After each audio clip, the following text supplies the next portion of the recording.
Bienvenidos a la sesión del programa Iniciativa, Innovación y Transformación. En la sesión anterior habíamos anunciado una pausa en los audiovideos del texto de la Constitución como constituyentes potenciales a los usuarios que han asistido a las primeras 18 sesiones del programa. También se mencionó que en esta sesión se iría a mencionar la forma en que la presente Constitución fuese redactada y dar ejemplos de cómo criticar su texto y de cómo presentar sugerencias dirigidas al mejoramiento de la sociedad. Esto con el fin de ayudar a los nuevos constituyentes potenciales a introducir sus ideas de ciudadanos con autonomía individual, social y política. Comenzamos señalando que la Constitución fue obra de la Asamblea Nacional Constituyente, conformada por 131 constituyentes, cuya elección siguió las especificaciones del Estatuto de Funcionamiento de la Asamblea Nacional Constituyentes. Para aquellos que estén interesados en los detalles, en la segunda lámina del audio-video se incluye un enlace a ese estatuto. 104 constituyentes corresponden a los 23 estados y al Distrito Capital. 24 son de carácter nacional y 3 representan a los pueblos indígenas. La Asamblea Nacional Constituyente incluye a un presidente, un primer vicepresidente, un segundo vicepresidente, un secretario, un subsecretario, un cronista y 24 comisiones, cada una con su directiva. Además, cuenta con el personal de apoyo necesario para las funciones administrativas y técnicas.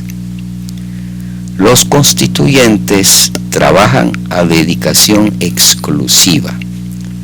La duración de la Asamblea Nacional Constituyente, según el Estatuto, día. Esta asamblea, la primera, comenzó el 25 de julio de 1999 y entregó el texto resultante el 15 de diciembre de 1999. El pueblo aprobó el texto de la nueva Constitución con el 72% de aceptación y entró en vigencia desde su publicación en Gaceta Oficial el 30 de diciembre de 1999. Criticar, sugerir, recomendar cambios o discutir un texto constitucional puede ser una actividad intimidante para cualquier persona. La Constitución de un país ha sido un producto de mucha gente que se esmeró y se puso de acuerdo después de muchos intercambios a lo largo de meses o años. Por otro lado, las observaciones pueden ser de muy distinta complejidad según sea el tema en cuestión. Por ejemplo, la sugerencia de mejorar la redacción de un párrafo es mucho más simple que sugerir el cambio de una estructura gubernamental. Con esto en mente, se han escogido dos temas o ejemplos que son de presentación sencilla, pero que podrían entusiasmar a los constituyentes potenciales a revisar y expresar sus ideas sin sentirse intimidados. El primer tema está relacionado con el uso de la palabra estadal en varios artículos de la Constitución. El artículo 9 declara: el idioma oficial es el castellano. Los idiomas indígenas también son de uso oficial para los pueblos indígenas y deben ser respetados en todo el territorio de la República por constituir patrimonio cultural de la nación y de la humanidad. Al consultar el término estadal con D en el diccionario de la lengua española, encuentra que estadal tiene tres acepciones. 1. Medida de longitud que tiene 4 varas, equivalente a 3,334 metros. 2. Cinta bendecida en algún saber al cuello. 3. Estado, medida longitudinal de la estatura de un hombre. Ninguna de las cuales es aplicable al uso y sentido que estadal es usado en la Constitución. Al consultar el término estatal con T en el diccionario de la Real Academia de las Lenguas, se encuentra 1. Perteneciente o relativo al Estado. Evidentemente, para corregir esta confusión de términos, el estadal de la Constitución debería ser sustituido por estatal en todos los artículos en que aparezca. Ejemplo de esos artículos que ya hemos considerado en sesiones anteriores y que contienen el término estadal son los números 136, 150, 159 y 164. Los constituyentes potenciales podrán revisar el resto del texto de la Constitución desde el artículo 168 en adelante para detectar esta confusión. Es sorprendente que un error de esta naturaleza haya pasado desapercibido ante centenares de personas que han debido de notarlo antes de que llegara a la Gaceta Oficial. Todavía más sorprendente es que no haya sido corregido todavía durante los 25 años que han pasado desde que la Constitución fuera publicada. Deberíamos pensar en eso. El segundo tema está relacionado con el uso del concepto de igualdad dentro del texto de la Constitución.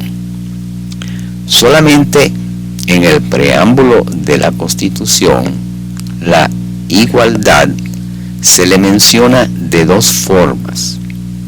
En la primera forma, al hacer referencia al ejemplo histórico de nuestro libertador Simón Bolívar, a la cual retornaremos un poco más adelante.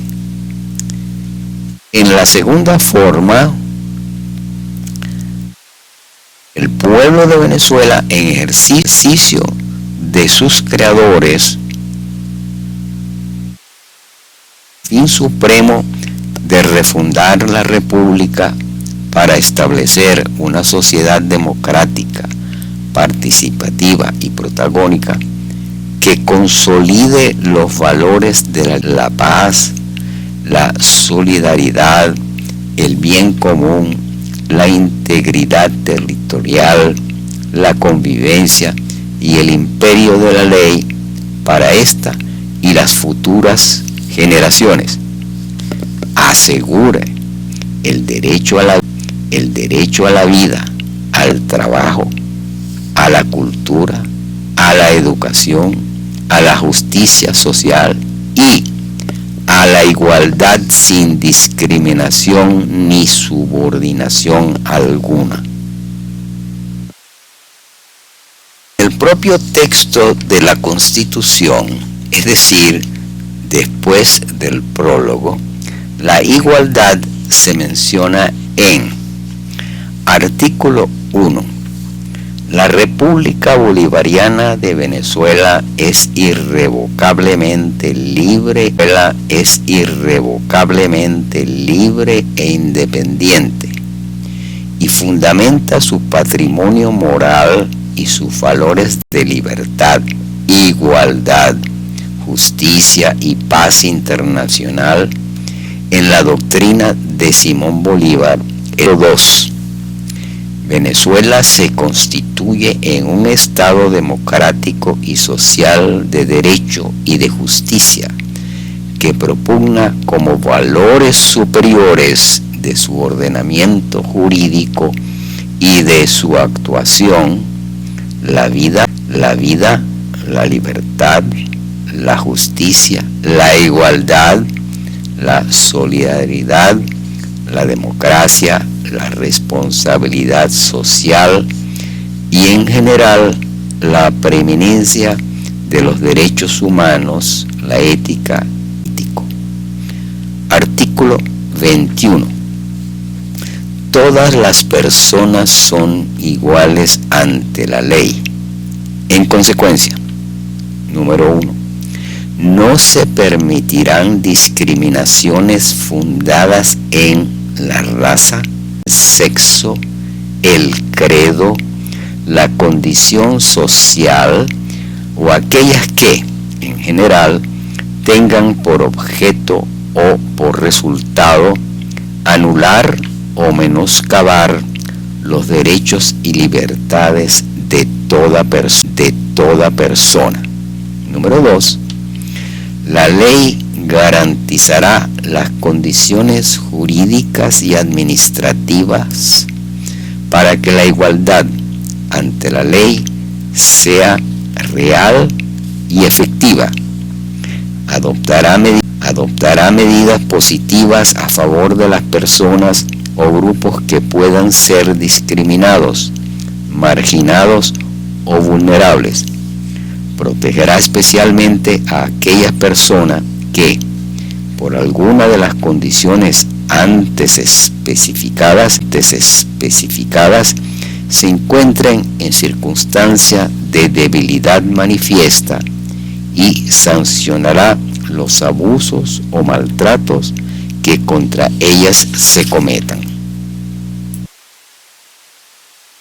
Retornando al ejemplo histórico de nuestro libertador, Simón Bolívar, deberíamos tomar en cuenta el documento de su autoría que concentra sus ideas sobre la primera constitución de Bolivia como país, que le fueron solicitadas por el Congreso Constituyente de Bolivia. Ese documento es su famoso discurso que tuviera lugar en la ciudad de Lima el 25 de mayo de 1826. Para que basta ingresar en la búsqueda las palabras discurso, Congreso, Constituyente y Bolivia. En la segunda lámina de este audio-video se incluye un enlace que lleva su texto y otro enlace que lleva a su audio. El discurso también puede ser leído en el libro de título Simón Bolívar, Ideario Político, del autor José Agustín Alcalá, que también incluye muchas otras informaciones importantes sobre el tema. De ese discurso se cita un fragmento que demuestra la importancia que el Libertador le asignó a la igualdad en la Constitución. Cito: he conservado intacta la ley de las leyes, la igualdad. Sin ellas perecen todas las garantías, todos los derechos. A ella debemos hacer los sacrificios. A sus pies he puesto, cubierta de humillación, la infame esclavitud. Sobre la base de lo expuesto en el prólogo y los artículos iniciales de la Constitución, se concluye y queda completamente claro que la igualdad es un valor superior del ordenamiento jurídico de la sociedad venezolana, ya que no se permitirán discriminaciones fundamentadas en raza, sexo, credo, condición social, etc.